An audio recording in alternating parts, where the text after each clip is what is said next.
எதிர் நேச்சர் சீரியல்ல என்ன நடக்க போகுதுன்னு பார்க்கலாம் வாங்க வீடியோக்குள்ள போகலாம். ஈஸ்வரியோட அப்பா குணசேகரை பார்க்கறக்காக வந்திருக்காங்க. என்ன மாமா, இது இவ்வளவு நாளைக்கு அப்புறம் வந்திருக்கீங்கன்னு கேட்குறாங்க. மாப்பிள்ளை, என் பொண்ணு கிடக்கிற நிலைமையை பார்த்ததும் என் மனசு பதறி போயிடுச்சு மாப்பிள்ளை. என் பொண்ணை உங்களால் மட்டும்தான் காப்பாற்ற முடியும் மாப்பிள்ளை. பணம் இல்லைன்னா சொல்லுங்க, என்னோட சொத்தை வித்தாவது நான் பணத்தை கொடுக்குறேன், இல்லைன்னா சொத்தையாவது கொடுக்குறேன், எப்படியாவது என் பொண்ணை காப்பாற்றிடுங்கங்கிறாங்க. அது ஒன்றும் பிரச்சனை இல்லை, நான் காப்பாற்றிடுவேன். வீட்டு மருமக எல்லாருமே ஒரு கோஷ்டியாக சேர்ந்துக்கிட்டு ஈஸ்வரி அப்படி கிடக்கிறதுக்கு காரணம் நான் தான்னு என் பேரில் கேஸை கொடுத்துருக்காளுங்கன்னு சொல்கிறாங்க குணசேகர். இதை கேட்டதும் ஈஸ்வரியோட அப்பா சொல்கிறாங்க, மாப்பிள்ளை அவங்களையெல்லாம் விட்டு தள்ளுங்க மாப்பிள்ளை, நான் உங்களை நம்புகிறேன்.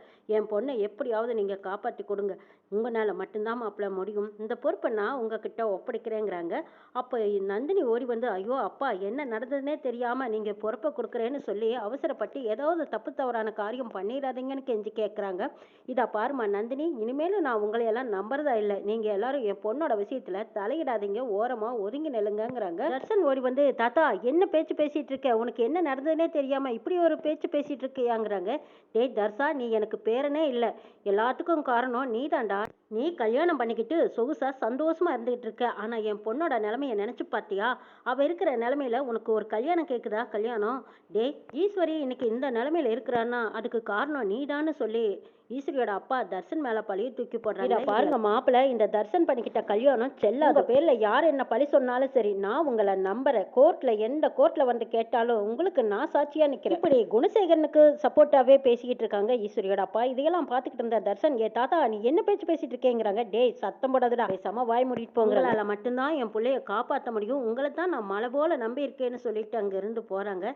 அடப்பாவி மனசா, இன்னுமா இந்த ஆளை நம்புற அப்படின்னு நினைச்சுக்கிட்டு நந்தினி உடனே ரேணுகாவை கூப்பிட்டு, அக்கா இங்க என்னெல்லாம் நடக்குது தெரியுமா? ஈஸ்வரி அக்காவோட அப்பா குணசேகரன் தப்பே பண்ணல, அவருக்கு யார் எதிரா நின்னாலும் அவர் பக்கம் நின்று சாட்சி சொல்றதா சொல்லிட்டு போறாரு. அது மட்டும் இல்ல, சொத்தை விட்டு அவர் கையில கொடுக்க போறாராம். ஈஸ்வரி அக்காவை அவர் தான் காப்பாற்ற முடியுங்கிற நம்பிக்கையில சொல்லிட்டு போறாரு. என்ன செய்யறதுனே எனக்கு தெரியலக்கா.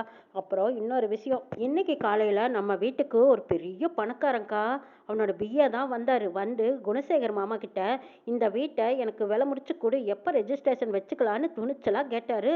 அவரை போட்டு எல்லாரும் அடிச்சு வெளியே துரத்திட்டாங்க. ஆனா காருக்குள்ள ஒரு பெரிய முதலாளி போல இருக்கு, அவன் உள்ள கொண்டிருந்தான், வெளியே வரவே இல்லை. அவர் யாருமே நாங்க பார்க்கல. விசிட்டிங் கார்டை எடுத்துக்கிட்டு ஜனனி யாரா இருக்கும் என்ன விவரங்கிறத போய் பார்த்துட்டு வரேன்ட்டு போயிருக்கா. அப்படியே அந்த செத்து போயிட்டு அஸ்வின் கிட்ட ஏதாவது ஆதாரம் இருக்குமான்னு நான் தேடி பார்த்துட்டு வரேன்னு சொல்லிட்டு போயிருக்கா. இன்னும் ஜனனியும் வரல. சக்தியும் ராமேஸ்வரம் போயிருக்கான், அவனும் இன்னும் எந்த தகவலும் சொல்லலைங்கிறாங்க. இதை கேட்ட ரேணுகா, சரி நந்தினி, விடிஞ்சதும் வர, அது வரைக்கும் எப்படியோ அங்க எல்லாரும் பார்த்து பத்திரமா இருங்கன்னு சொல்றாங்க. சரிக்கா, நாங்க பார்த்துக்கணும் அப்படின்னு சொல்லிட்டு போய் தர்ஷனை பார்க்குறாங்க. தர்ஷன் அங்கே அமைதியாக கண்ணை மூடி படுத்திருக்காரு. இதை பார்த்த நந்தினி, டே தர்ஷா, ஏண்டா இப்படி படுத்திருக்க, ரெண்டு பேரும் மனசு விட்டு பேசுங்கடா, இல்லைன்னா கோயிலுக்காவது போயிட்டு வாங்கன்னு சொல்கிறாங்க. நந்தினி, என்ன சித்தி எங்கே போகிற மாதிரி இருக்குது, இங்கே நடக்கிற சூழ்நிலையெல்லாம் பார்த்துக்கிட்டு தானே இருக்கீங்க, இது எல்லாம் பார்த்துக்கிட்டு நான் எப்படி தான் வெளியில் போவேன் யோசிச்சு பாருங்கங்கிறாங்க. பார்கவி, அவன் தான் அப்படி பேசுகிறான், நீயாவது அவங்ககிட்ட மனசு விட்டு பேசு, ரெண்டு பேரும் எங்கேயாவது வெளியில் போயிட்டு வாங்க, உங்களுக்கும் ரிலாக்ஸாக இருக்குமில்லங்கிறாங்க. நான் எதையுமே பேசலையே, நான் எல்லாமே என் மனசுக்குள்ளே போட்டு புழுக்கிக்கிட்டு தானே இருக்கேன், யார்கிட்டையும் எதுவும் சொல்லி நான் வருத்தப்படவும் இல்லை, சந்தோஷப்படவும் இல்லை, நான் இப்படியே இருந்துக்கிறேங்கிறாங்க பார்கவி. இதை கேட்டதும் தர்ஷனுக்கு கோவம் வருது. ஏதோ மனசுக்குள்ள விட்டு புழைங்கிட்டு இருக்கியா, அப்படின்னா நீ அந்த அன்பு கரிசி சொல்றது எல்லாம் நம்பிட்டு இருக்கேன்னு தானே அர்த்தம். என்கிட்ட நீ பேச மாட்டேங்கிறீன்னா அதுக்கு காரணம் என்ன, அவதானே இருக்கட்டும், அவளை இப்பவே பேசிக்கிறேன்னு சொல்லிட்டு உடனே தர்ஷன் அவர் ரூமுக்கு ஓடி வந்ததும் அன்பு கரிசிக்கு ஃபோன் பண்றாங்க. இங்க பார்த்தா குணசேகரன் குடும்பத்துல எல்லாரும் ஈஸ்வரியோட அப்பா வந்துட்டு போனதை பத்தி பேசிட்டு இருக்காங்க. அந்த நேரம் அன்பு கரிசிக்கு போன் அடிக்கிறத பார்த்துட்டு, ஏமா உன்னோட போன் தான் அடிக்குதுங்கிறாங்க ஞானம். அன்புக்கரசி போய் போனை அட்டன் பண்ணுறாங்க. அப்போ தர்ஷன் எடுத்து காய்ச்சி மூச்சுன்னு கத்திட்டு இருக்காங்க. ஏன் அன்புக்கரசி, இந்த வீட்டில் நடக்கிறக்கு எல்லா பிரச்சனைக்கும் காரணம் நீ தான். உன்னை நான் கல்யாணம் பண்ணிக்க விருப்பமே இல்லாமல் இருந்தேன், அப்போ வலுக்கட்டாயமாக உன் பக்கத்தில் கொண்டு வந்து குறை வச்சாங்க. அப்போ கூட நான் என்னோட விருப்பத்தை சொன்னேன், ஆனால் நீ அதை ஏற்றுக்கிற மாதிரி தெரியல. இப்போவும் சொல்கிற, உன்னை எனக்கு பிடிக்கல, மரியாதையாக நீ இந்த வீட்டில் இருந்து போயிடும், உன்னால தான் எங்கள் குடும்பத்தில் நிறைய பிரச்சனை வந்துக்கிட்டு இருக்குதுன்னு சொல்கிறாங்க தர்ஷன். இது எல்லாம் அமைதியாக கேட்டுட்டு இருக்காங்க அன்புக்கரசி. இன்னொரு முக்கியமான விஷயம் சொல்லட்டுமா, நான் பார்கவியை விரும்பி கல்யாணம் பண்ணிக்கிட்டேன், ஆனால் இன்னமும் நாங்கள் ரெண்டு பேரும் குடும்ப வாழ்க்கையில் ஈடுபடலை. அதுக்கு காரணம் யார் தெரியுமா, நீ தான். நீ இந்த வீட்டில் இருக்கும்போது நாங்கள் நிம்மதியாக இருக்க முடியாது, அதனால தான் சொல்கிறேன், நீ வெளியில் போங்கிறாங்க. அதுக்கப்புறம், டே தர்ஷா என்ன பேச்சு பேசிகிட்டு இருக்க, இதையெல்லாம் அவகிட்ட போய் சொல்லுவியா, டே இது ஒரு நல்ல சான்ஸ்ன்னு நினச்சிக்கிட்டு பிரச்சனை பிரச்சனையை இன்னும் எச்சா ஊதி கிளப்பி விட்டுக்கிட்டே இருப்பாங்கடா. உங்கள் அப்பா பெரியப்பா இவங்க எல்லாரும் இந்த விஷயமெல்லாம் தெரிஞ்சா இன்னும் எப்படியெல்லாம் பிரச்சனை ஆரம்பிக்கலாம், எப்படியெல்லாம் கேலியும் கிண்டலும் பேசலாம்னு யோசிச்சுக்கிட்டு இருப்பாங்கடா. எதுக்குடா இதையெல்லாம் சொல்கிற, 4 செவத்துக்குள்ளே நடக்கிற விஷயத்தையெல்லாம் வெளியே சொல்லக்கூடாதுடா அப்படின்னு சொல்லி ஃபோனை பிடிங்கிறாங்க நந்தினி. என்ன சித்தி பண்ணுறது, எப்படியெல்லாம் தாத்தா வந்து பேசிட்டு போகிறாரு பார்த்தீங்களா, இவங்களும் எல்லாரும் அமைதியாக எப்படி உட்காந்துருக்காங்க. இந்த அன்புக்கரசியை எதுக்கு வீட்டுக்குள்ளே கூட்டிகிட்டு வந்து கோர வச்சுக்கிட்டு அவள் எனக்கு ஃபோன் பண்ண, இப்போ பார்கவி என்னை சந்தேகப்படுற மாதிரியெல்லாம் பேசுகிறாங்கிறாங்க தர்ஷன். என்னடா தர்ஷா, இதெல்லாம் உனக்கு புரியாதா, இப்படியெல்லாம் பேசக்கூடாதுடா, எப்போ உங்கள் 2 பேர்த்தையும் பிரிக்கலாம் கெடுக்கலான்னு எதிர்பார்த்துக்கிட்டு இருக்காங்க. அதுக்கேற்ற மாதிரி நீயும் அவங்களுக்கு வழிகாட்டுற மாதிரியே சொல்லியிருக்கியடா, ஏன்டா இப்படி பண்ணுறேங்கிறாங்க நந்தினி. குணசேகரன், கதிர், ஞானம் இவங்க எல்லாரும் என்னம்மா தர்ஷனா அவனுக்கு ஃபோன் பண்ணாங்கிறாங்க. ஆமாம், அவரு பாவம் இன்னமும் பார்கவி கூட சேர்ந்து குடும்பம் பண்ணலையா, அதைத்தான் என்கிட்ட சொல்லி வருத்தப்பட்டாருன்னு சொல்றாங்க அன்புக்கரசி. இது கேட்ட குணசேகரன் சிரிக்கிறாரு. அந்த சிரிப்பை பார்த்த கரிகாலன், பாருமா அன்புக்கரசி, நீ சொன்னது கேட்டு மாமா சிரிக்கிறாரு, அப்போ உனக்கு இன்னமும் தர்ஷன் கூட வாழ்றதுக்கு வாய்ப்பு இருக்கும் போல இருக்கு, அவர் சிரிப்பிலேயே நான் கண்டுக்கிட்டேங்கிறாங்க கரிகாலன். டேய் சும்மா உளறிக்கிட்டு இருக்காத, பேசாம இருங்கிறாங்க. அட, அன்புக்கரசிக்கு இப்படி ஒரு வார்த்தையை சொன்னா நம்பிக்கை கொடுத்த மாதிரி இருக்குமல்ல. இதை பாருமா அன்புக்கரசி, அவங்க 2 பேரும் இன்னும் சேர்ந்து வாழல, அப்ப பிரியருக்கு வாய்ப்பு இருக்கு, நீங்க 2 பேரும் சேர்றதுக்கு சான்ஸ் இருக்குங்கிறாங்க கரிகாலன். அன்புக்கரசி இன்னமும் மனசுக்குள்ள ஏதோ ஒரு ஆசையை வளர்த்துக்கிட்டு ரூமுக்குள்ள போன மாதிரி தெரியுது. சக்தி ராமேஸ்வரம் போனதும் அங்க போய் போஸ்ட்மேனை பாக்குறாங்க. போஸ்ட்மேன் நல்ல தகவலை சொல்றாங்க. அது மட்டும் இல்லாம, இதை பார்ப்பா, நீ தேடி போற விஷயம் உனக்கு கூடிய சீக்கிரம் நல்லதே நடக்கும், அம்மாவை கண்டுபிடிச்சிடலாம், ஏதாவது ஒரு மடத்துல தான் இருப்பாங்க, தேடி பார்ப்பா, நீ போற காரியம் உனக்கு வெற்றியை கொடுக்கும்னு சொல்லி அனுப்புறாங்க. அப்ப என்ன செய்யறதுனே தெரியாம யாரை போய் கேட்கறது, மடம் எங்கெல்லாம் இருக்கும், தேடி பார்ப்போம்னு சொல்லி முயற்சியை கைவிடாமல் நம்ம சக்தி எல்லா பக்கம் தேடலான்னு முயற்சியோடு போய்கிட்டு இருக்கும்போது போகிற வழியில் அந்த பாலத்தில் சக்தியோட ஃப்ரெண்டு கண்ணன் ஒருத்தர் சக்தியை பார்க்குறாங்க. டே சக்தி அப்படின்னு கூப்பிடும்போது திரும்பி பார்க்குறாரு சக்தி. டே கண்ணா, நீ எங்கடா இங்கேங்கிறாங்க. டேய், நாங்கள் இங்கே தாண்டா இருக்கோம், கோயிலில் பூஜை பண்ணிட்டு இருக்கோம், நாங்கள் இந்த ராமேஸ்வரம் வந்து பல வருஷம் ஆச்சு, என் தங்கச்சி அம்மா எல்லாரும் மதுரையில் தான் இருக்காங்க. ஆமாம், நீ எங்கே இங்கே வந்தீங்கிறாங்க.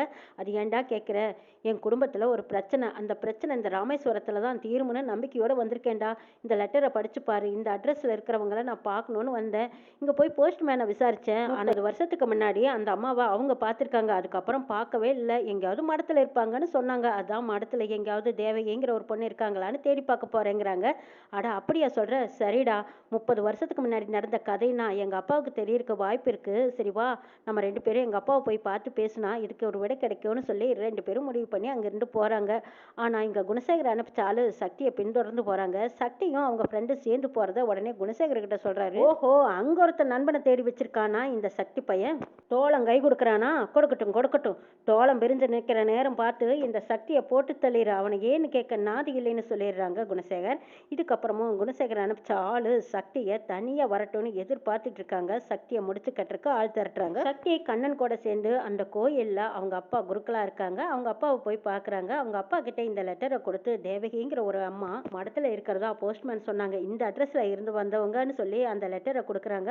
அந்த லெட்டரை பார்த்ததும் கண்ணனோட அப்பா சொல்கிறாரு, அடடா, இந்த அம்மாவை நான் பல நாள் இங்கே பார்த்துருக்கேனே, அவங்க ஒரு இடத்துல இருக்க மாட்டாங்கப்பா, சில மடங்களில் சில நாள் அங்கங்கே தங்குவாங்க, எப்போ எங்கே இருப்பாங்கன்னு தெரியாது, ஆனால் நல்லா தேடி பார்த்தா கண்டிப்பாக கிடச்சிடுவாங்கன்னு சொல்கிறாங்க. இதுக்கப்புறம் சக்திக்கு இப்போ தான் அப்பாடா எப்படியோ கிட்டத்தட்ட அவங்கள கிட்ட நெருங்கின மாதிரி தான் இருக்குன்னு நினச்சிட்டு, சரிங்கப்பா நான் அவங்கள தேடி பார்க்குறேங்கிறாங்க. சரிப்பா, உன்னோட முயற்சி வெற்றி ஆகட்டும்னு சொல்லி அவங்க அனுப்புகிறாங்க. ஹாஸ்பிட்டலில் ஈஸ்வரி கண்ணு முழிச்சிட்டாங்கன்னு டாக்டர் ஃபோன் பண்ணுறாங்க. இதை கேட்ட குணசேகர் கதிரியும் ஞானத்தையும் கூட்டிக்கிட்டு ஹாஸ்பிட்டல் போகிறாங்க. வக்கீல்கிட்ட போய் ஆலோசனை கேட்டதும் ஈஸ்வரியோட கையெழுத்து வாங்குறதுக்காக அங்கே போயிருக்காங்க. அந்த நேரம் பார்த்து ரேணுகா வெளியில வந்துடுறாங்க. ஈஸ்வரியோட அப்பா குணசேகருக்கு சப்போர்ட் பண்றதுங்கிறதுனால குணசேகர் நினைக்கிறாங்க, இனிமே நம்ம பேர்ல யார் என்ன கேஸை கொடுத்தாலும் ஈஸ்வரியோட அப்பாவே நம்ம பக்கம் இருக்காரு, அதனால எந்த கேஸும் நம்மளை ஒன்றும் பண்ண முடியாது அப்படின்ட்டு உடனே வக்கீல போய் பார்க்குறாங்க. வக்கீல் சொல்றாரு, ஈஸ்வரியோட அப்பா உங்களுக்கு சப்போர்ட்டா இருக்கிறதுனால கேஸை பொறுத்த வரைக்கும் உங்களுக்கு எங்கேயும் வலுவா நிற்காது, நீங்க தைரியமா போங்கன்னு சொல்றாங்க. இதுக்கப்புறம் குணசேகர், கதிர், ஞானம் எல்லாரும் அப்பாடா எப்படியோ நம்ம வீட்டு பொம்பளைங்களை ஒரே அடி அடிச்சு தூக்குறதுக்கு இது சரியான சந்தர்ப்பம்னு நினைச்சுக்கிட்டு இந்த கேஸ் ஒண்ணுமே இல்லைங்கிற மாதிரி கையெழுத்தை வாங்கிட்டு வந்தாங்க. நடந்த விஷயங்களை எல்லாம் ஜனனி கேட்டுட்டு உடனே கொற்றவை கிட்ட சொல்றாங்க. கொற்றவை மேடம் சொல்றாங்க, அதை பத்தி நீங்க ஒன்றும் கவலைப்படாதீங்க, அவங்க எங்க தான் போன என்ன வந்த என்னவே இல்லாத ஈஸ்வரி கிட்ட அவங்க என்னதான் கையெழுத்து வாங்கினாலும் செல்லுபடியாகாது, அந்த போன்ல இருக்கிற ஆதாரம் மட்டும் நம்ம கையில கிடைச்சா போதும், அதை வச்சு நம்ம எப்படி வேணாலும் அவங்கள கோர்ட்ல இழுத்து விட்டுலாம், கேஸை கொடுத்து உள்ள தளருக்கு அந்த ஆதாரம் தான் வேணும்னு சொல்லிடுறாங்க கொற்றவை. அதை தேடுறதுக்காகத்தான் இன்னமும் ஜனனி போராடிக்கிட்டு இருக்காங்க. ஈஸ்வரிக்கு நினைவு திரும்பி குணசேகர் அப்படி எதுவும் செய்யலைன்னு சொன்னாலுமே நம்பருக்கு வாய்ப்பு இருக்கு. அந்த ஆதாரம் மட்டும் நம்ம கையில இருந்தா மட்டும்தான் குணசேகர் எப்படிப்பட்டவர்னு நம்மளால நிரூபிக்க முடியும். அப்படி எதுவும் கிடைக்கலன்னா அப்போ அவங்க சொல்றதெல்லாம் தான் உண்மையாகும். நம்ம இவ்வளவு நாள் போராடினதெல்லாம் வேஸ்டா போயிருங்கிறாங்க கொற்றவை. இது எல்லாம் கேட்ட ஜனனி, மேடம் எப்படியாவது நான் அந்த ஆதாரத்தை தேடி கண்டுபிடிச்சிடுறேன். ஆனா இவர் என்னதான் ஈஸ்வரியை காட்டியும் சரி அவங்க அப்பா கிட்டயும் சரி நான் நல்லவன் நல்லவன் போய் நின்னாலும் அந்த ஆதாரம் மட்டும் நான் கொண்டு வந்து நிரூபிச்சு காட்டிட்டா அவர் எந்த வழியிலையும் தப்பிக்க முடியாது. இதையும் தாண்டி குணசேகரால பாதிக்கப்பட்ட ஒருத்தரை பார்க்கறக்க போயிருக்காங்க. இப்ப குணசேகரை பத்தின சில ரகசியங்களும் வெளியில கொண்டு வரக்காகத்தான் சக்தி சில விஷயங்களை கண்டுபிடிச்சிருக்காரு. இனிமே குணசேகருக்கு எதிராக எல்லாருமே திரும்பியாச்சு. இனிமே எந்த பக்கம் திரும்பினாலும் குணசேகர் தப்பிச்சு வெளியே வரவே முடியாதுங்கிறாங்க ஜனனி. கரெக்ட் ஜனனி, முயற்சியை கைவிட்டுறாதீங்க. முடிஞ்ச வரைக்கும் நானும் உங்களுக்கு ஹெல்ப் பண்றேன்னு சொல்லியிருக்காங்க கொற்றவை. ஜனனி விடாமுயற்சியில அடுத்த நாளும் அந்த எம்டியை பார்க்கறதுக்காக அந்த ஆஃபீஸ்க்கு போயிருக்காங்க. என்னம்மா தினம் தினம் வந்துட்டு இருக்கீங்க? சார் வந்தா நாங்களே உங்களுக்கு கால் பண்றோங்கிறாங்க. இல்லை சார், கண்டிப்பா நான் அவரை பார்த்தே தான் ஆகணும். அவர் உள்ளதா இருக்காரு அப்படின்னு சொல்றாங்க ஜனனி. அவர் உங்களை இப்ப பார்க்கலன்னு சொல்றாங்க. அதையும் தாண்டி அவரை பார்க்க முடியாதுமா. இங்க வேலை செய்யற நிறைய பேர் அந்த எம்டியை பார்த்ததே இல்லை. அப்படி இருக்கும்போது நீங்க பார்த்தாகணும்னு சொல்றது எந்த விதத்துல நியாயம்? அப்பாயின்மெண்ட் வாங்கினாவே சில நேரம் பார்க்க முடியாது. ஆனா நீங்க எதுவுமே இல்லாம நீங்க பார்க்கணும்னு வந்திருக்கீங்க. நேரத்தை வேஸ்ட் பண்ண வேண்டாம். நீங்க இங்க இருந்து கிளம்புங்கன்னு சொல்றாங்க அந்த ரிசப்ஷன் லேடி. இல்லைங்க, அவர் உள்ளதா இருக்காரு, நான் பார்த்தே தீர்வேன் அப்படின்னு சொல்லிட்டு இருக்கும்போது வெளியில நடக்கிறதையெல்லாம் சிசிடிவி கேமரா மூலமா உள்ள ஆதித்யா பார்த்துக்கிட்டு இருக்காங்க.